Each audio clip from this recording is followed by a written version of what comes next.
Años atrás existía el sistema de cintas de video cassette para ver películas. ¿Se acuerdan? En ese tiempo también existían rebobinadores de cintas para evitar que se gastara aquel aparato llamado o conocido como VHS. Siendo así, entonces, si querían ver nuevamente la película o ver alguna parte importante de la película, solo tenían que rebobinar y así podían ver nuevamente aquel episodio que habían perdido. El problema de la vida es que no tiene botón de rebobinar. Cada día, cada segundo, carga en sí mismo su propio fin. El tiempo es indiscutiblemente una de nuestras fuentes no renovables. Todos los momentos pueden ser recordados, celebrados o lamentados, jamás recuperados. No podemos recuperar nuestras palabras, promesas y tiempo. Por eso el enfoque de la lección de esta semana es entender que podemos vivir sabiamente si Cristo vive en nosotros y nuestros deseos, nuestra vida, todo ello invariablemente serán arrastrados hacia la locura si es que Dios no está al control de nuestra vida. Vamos a pasar a la segunda parte de nuestro bosquejo, que es la comprensión. Estamos en la lección número 2 y el título de la lección es De los oídos a los pies. Vamos a tocar dos asuntos. Estamos en la compañía del doctor Segundo Teófilo Correa. Gracias por estar con nosotros. Una alegría. Vamos a hacer una oración para que Dios nos guíe en este estudio, ¿te parece? Nuestro Padre, abrimos tu palabra con la seguridad de que tu presencia estará con nosotros. Ayúdanos a entenderla adecuadamente en el nombre de Jesús. Amén. Amén. Vamos a hablar entonces sobre dos asuntos, consejos para la familia y también algunos consejos para la vida. Solo dos asuntos. Vamos a resumir y vamos a ya comenzar a reconocer algunos asuntos. Cuando Salomón pidió, por ejemplo, sabiduría, en realidad estaba pidiendo oídos atentos. Yo me impresiono mucho porque en el capítulo 1, 2 y 3, la Biblia, Salomón habla sobre el concepto de la sabiduría. Parece que a partir del capítulo 3 y el versículo 27, Salomón comienza ahora a describir en forma práctica la aplicación de la sabiduría. Y eso es lo que vamos a estudiar a continuación. Efectivamente, en realidad es que el pensamiento hebreo es bastante pragmático en sí.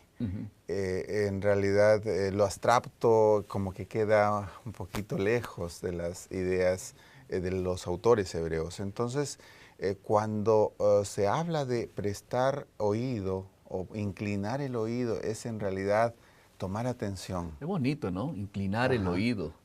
El Proverbio 5:1, ¿no? Efectivamente, tomar atención, dar interés a un asunto, ¿no? Y entonces, como usted dice, ¿no? Los capítulos previos al 4 en realidad han dado alguna contextualización respecto a la idea de lo que es sabiduría, pero en el versículo 27 del capítulo 3 ya entran unos detalles bastante pragmáticos que tienen que ver con el día a día. Por ejemplo, el versículo 27 dice, no niegues a hacer el bien a quien es debido. Qué interesante. No digas a tu prójimo, anda, vuelve mañana si le puedes dar una ayuda hoy. Otro aspecto muy importante, no intentes mal contra tu prójimo, no tengas pleito con nadie sin razón, no te metas en problemas gratuitamente, ¿verdad? Y entonces tenemos allí muchos otros detalles que resaltan justamente de la practicidad. Ahora, hay otro detalle importante ya en el capítulo 4, donde el autor como que rememora los momentos cuando su padre lo aconsejaba. Y es interesante que nosotros podamos notar ese detalle allí. En el capítulo 4, versículo 4 dice, y él me enseñaba y me decía, retenga tu corazón mis razones, guarda mis mandamientos y vivirás, adquiere inteligencia, adquiere sabiduría, no te olvides ni te partes de las razones de mi boca. Es importante porque en ese tiempo, y ya desde la época de Moisés, los principios que Dios había dado para su pueblo se transmitían de manera oral. ¿Se acuerda? Hay un texto Sí. muy común en el capítulo 6 de Deuteronomio, muy comúnmente conocido como el Shema, cuando dice, y estas palabras que te mando hoy, las repetirás A tus a tus hijos, hijos, ¿no es la cierto? Cuando te salida. levantes, cuando te sientes en la mesa, cuando vayas por el camino, cuando te acuestes. La misma idea está aquí. Es decir, una vida de sabiduría quiere decir una vida atenta a los consejos de Dios. Qué lindo. Me gusta mucho esa declaración. Presta atención. Nosotros somos pésimos para prestar atención, ¿no? Nosotros queremos hablar, pero para escuchar somos pésimos, especialmente los hombres. Y muchas mujeres que son nuestra esposa se quejan de eso, ¿no? No, yo te estoy escuchando y estamos haciendo otra cosa. No, prestamos atención con los oídos, con los ojos, con nuestra presencia allí. Efectivamente. Y allí, recordando un poquito, aunque es otro autor, pero el principio es el mismo, ¿verdad? Moisés cuando escribe justamente esa sección que hemos aludido, dice, Shema Israel, escucha Israel. Y ese es el principio fundamental. A lo largo de la experiencia, cuando Dios habló a Israel a través de Moisés, dice, y si escucharen mi voz, si escucharen mis mandamientos. Y es recalcado aquí la No idea es de solo escuchar. escuchar con los oídos, ¿no? Por eso el título de la lección de esta semana habla de los oídos a los pies, ¿no? No solo escuchar, sino también actuar como respuesta a aquello que Dios trata de decirnos. ¿Algún consejo para la vida ahora? Sí. Y es importante, fíjese este texto. Mire, allí tenemos que mirarlo, no sé si subrayarlo, pastor, en nuestro estudio, y es el que nosotros encontramos, es ese contraste que nosotros encontramos en el versículo 13, 4:13 del libro de Proverbios. Sí. Dice allí, retén el consejo, retén la instrucción, no lo dejes, guárdalo, porque eso es tu vida. Wow. Es decir, nosotros somos de lo que nosotros recibimos Y retenemos. y retenemos. Y Y hacemos también. por supuesto, porque mis acciones son un reflejo, son la reacción natural de lo que yo recibo, de la instrucción que cada día tengo de parte de Dios, ¿no? La vida de Jesús fue extraordinaria, porque cada día ese era su primer trabajo. Cada día la comunión con el Padre, buscando la fuerza de Él con la multitud, era el resultado de haber escuchado el consejo de su Padre allí, quizás en la soledad, en Y el él habla monte. mucho, ¿no? La voluntad. Yo no hago mi voluntad, sino la voluntad de mi Padre. Y eso, perdón que interrumpa, y eso justamente tiene que ver con un concepto muy importante, porque si nosotros no hacemos caso a la instrucción divina, el autor usa un asunto bastante pragmático que está allí en el versículo 18 y 19. Dice, mas la senda de los justos es como la luz de la aurora, por un lado. Es decir, aquel que se deja guiar por la sabiduría. Pero el versículo 19 añade por contraste, el camino de los impíos es como las tinieblas. Es decir, queremos claridad mental, queremos tomar decisiones adecuadas, en realidad tenemos que seguir el consejo divino. Y en la segunda parte de nuestro bosquejo están los asuntos, los consejos prácticos para la vida.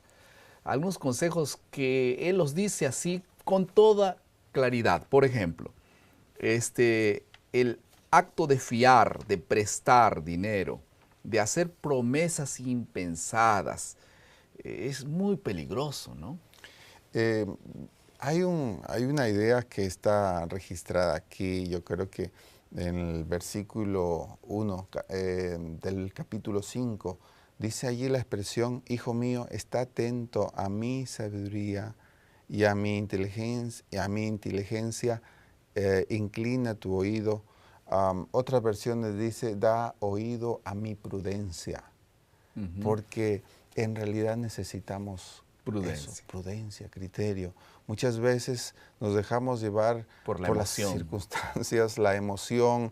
De pronto nos metemos en un compromiso financiero porque supuestamente había un rótulo ahí de oferta muy importante sin tomar mayores detalles de lo que eso va a implicar.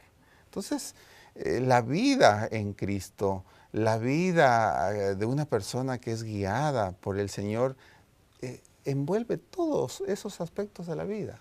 Porque cuando uno, digamos, es fiador y después vienen las consecuencias porque aquella persona no pagó y nos hacemos enemigos de deudas y sufrimientos que son resultado de la falta de sabiduría, de tomar buenas decisiones. Y también la lección habla un poco acerca de la laboriosidad, ¿no? Hebreos o Proverbios capítulo 6, del 6 al 8, el trabajo mantiene viva a una persona, dice, ¿no? Y hay dos razones ahí que habla por qué es que ellos no quieren trabajar, no quieren ser laboriosos, quieren que otros hagan las cosas. ¿Por qué es que las personas, algunas personas, y eso nos pasa a todos nosotros, tenemos la ley del menor esfuerzo, ¿no? Cuanto más esfuerzo haga es malo, cuando debiera ser al revés, ¿no? Efectivamente, ahí hay dos aspectos, dos secciones, el capítulo 6, el versículo 6 hasta el 11, justamente tiende a fortalecer un poco el aspecto de la laboriosidad, como usted bien ha resaltado, porque la bendición del Señor viene cuando su hijo o su hija está haciendo la parte que le toca hacer. Eso es lo que en realidad encierra aquí, ¿no? Es una cita que se conecta muy bien con una expresión en el Camino a Cristo cuando dice que el Señor no vendrá en nuestra ayuda a menos que nosotros estemos haciendo la parte que nos toca hacer. Nosotros anhelamos prosperidad, entonces hagamos también nuestra parte. Y el perezoso tiene dos características también, ¿no? Él solo piensa en el presente, él ni se preocupa por el futuro. Y una segunda característica que menciona allí es que se ocupa apenas consigo mismo, el resto no le importa. Y no solamente eso, pastor, por ejemplo, si nosotros nos extendemos un poquito al versículo 12, es una persona indigna, dice el hombre inicuo, es el que anda con boca perversa, es decir, no solamente no hace, sino que está metiéndose en líos. La ociosidad le lleva a hacer cosas que realmente no haría si estuviese ocupado, ¿no? Efectivamente, ¿no? El versículo 14 dice, el que con perversidad en su corazón continuamente trama el mal, el que siembra discordia y la desgracia viene de repente.